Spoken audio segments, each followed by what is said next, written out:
नमस्कार। आज हम विज्ञान की एक बहुत ही दिलचस्प कहानी में उतरने वाले हैं। ये कहानी है उस बारे में कि कैसे वैज्ञानिकों ने केमिकल एलिमेंट्स के बिखरे हुए जांजाल को सुलझाया और उन्हें एक खूबसूरत व्यवस्थित रूप दिया।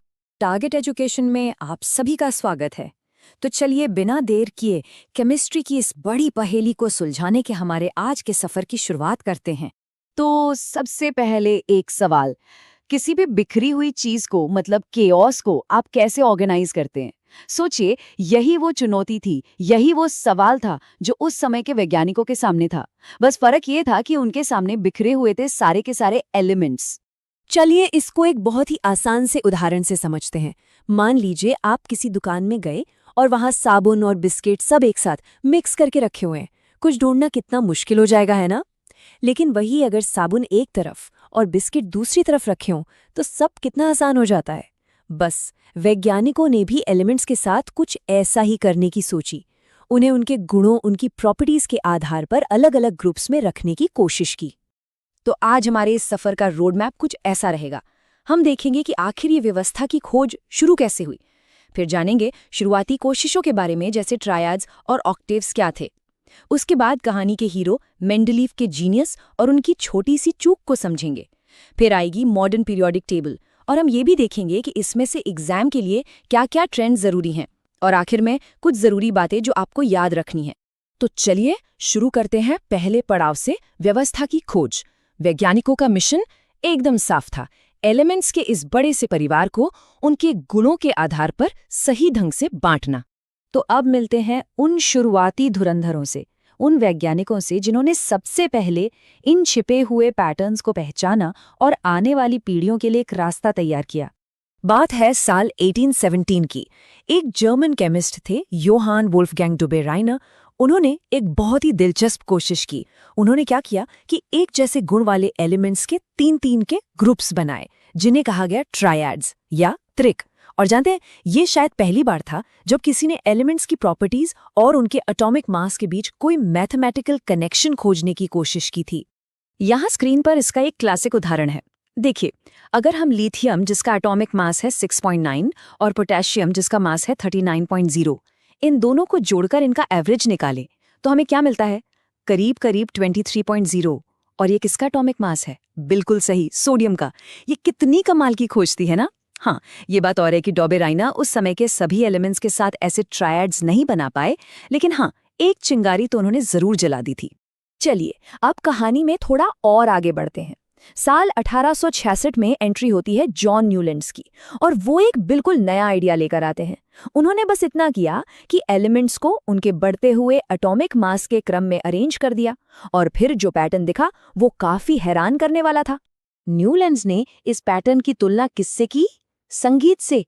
बिल्कुल वैसे ही जैसे म्यूजिक में सा रे गा मा पा धा नी के बाद आठवां सुर वापस सा आ जाता है। उन्होंने कहा कि हर आठवें एलिमेंट की प्रॉपर्टीज भी पहले वाले जैसी ही होती हैं। मतलब पैटर्न को समझाने का क्या ही क्रिएटिव और यादगार तरीका था। पर न्यूलैंड्स का ये म्यूजिकल आइडिया जितना सुनने में अच्छा था, उतना परफेक्ट नहीं था। इसमें कुछ बड़ी कमियां थीं। पहली बात, ये नियम सिर्फ कैल्शियम तक ही सही से काम करता था। दूसरी बात, उन्होंने मान लिया कि दुनिया में बस 56 ही एलिमेंट्स हैं, जो कि जाहिर है बाद में गलत साबित हो गया। तो इन कमियों से ये तो साफ हो गया था कि पहेली का एक बहुत बड़ा हिस्सा अभी भी सुलझना बाकी है। और फिर कहानी में एंट्री होती है असली हीरो की, दिमित्री मेंडलीव। वो इंसान जिसने पीरियोडिक टेबल को वो शक्ल दी जिसके करीब हम आज भी हैं। ये है वो रशियन केमिस्ट दिमित्री मेंडलीव। इनके काम ने सच कहूं तो केमिस्ट्री की दुनिया को हमेशा हमेशा के लिए बदल कर रख दिया, और इसीलिए आज हम उन्हें father of the periodic table भी कहते हैं। तो मेंडलीव का बेसिक आइडिया क्या था?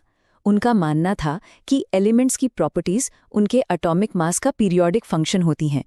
आसान भाषा में कहें तो अगर आप एलिमेंट्स को एटॉमिक मास के हिसाब से लगाएं तो एक फिक्स इंटरवल के बाद उनकी प्रॉपर्टीज रिपीट होने लगती हैं।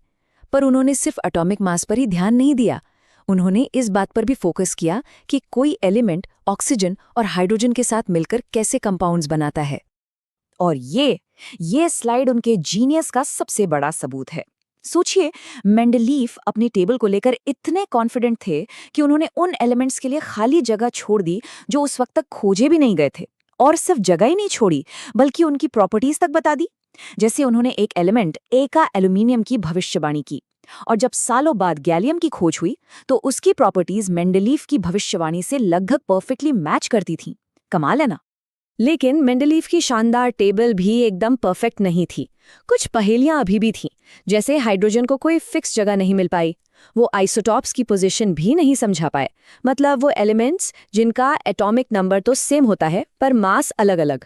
और हाँ, कहीं कहीं उन्हें प्रॉपर्टीज मैच कराने के लिए ज्यादा मास वाले एलिमेंट को कम मास वाले से पहले भी रखना पड़ा।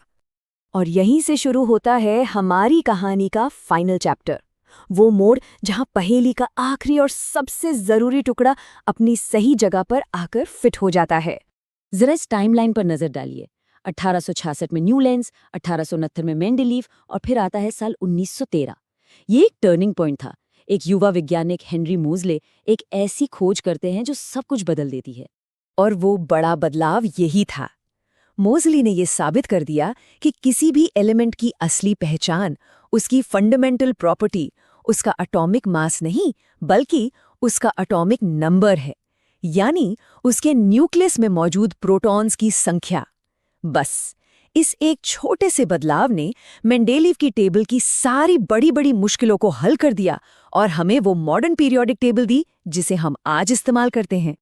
तो ठीक है, इतिहास तो हमने जान लिया। अब जरा ये देखते हैं कि इस टेबल का इस्तेमाल कैसे होता है, और खास तौर पर एग्जाम के लिहाज से इसमें क्या जानना जरूरी है। एग्जाम में एक बहुत कॉमन सवाल आता है एटॉमिक साइज के ट्रेंड पर। तो समझिए, जब हम एक पीरियड में लेफ्ट से राइट जाते हैं तो न्यूक्लियस ज्यादा पावरफुल होता जाता है और बाहर के इलेक्ट्रॉन्स को और जोर से अपनी तरफ खींचता है। नतीजा, एटम का साइज छोटा हो जाता है।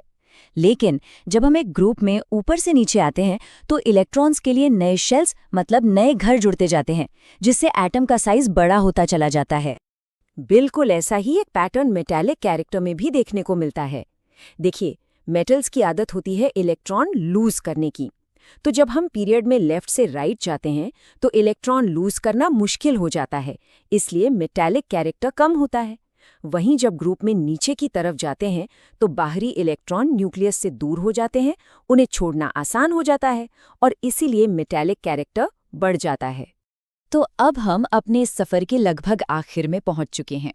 तो चलिए फटाफट से कुछ सबसे जरूरी बातें रिवाइज कर लेते हैं जो आपको हमेशा याद रखनी है।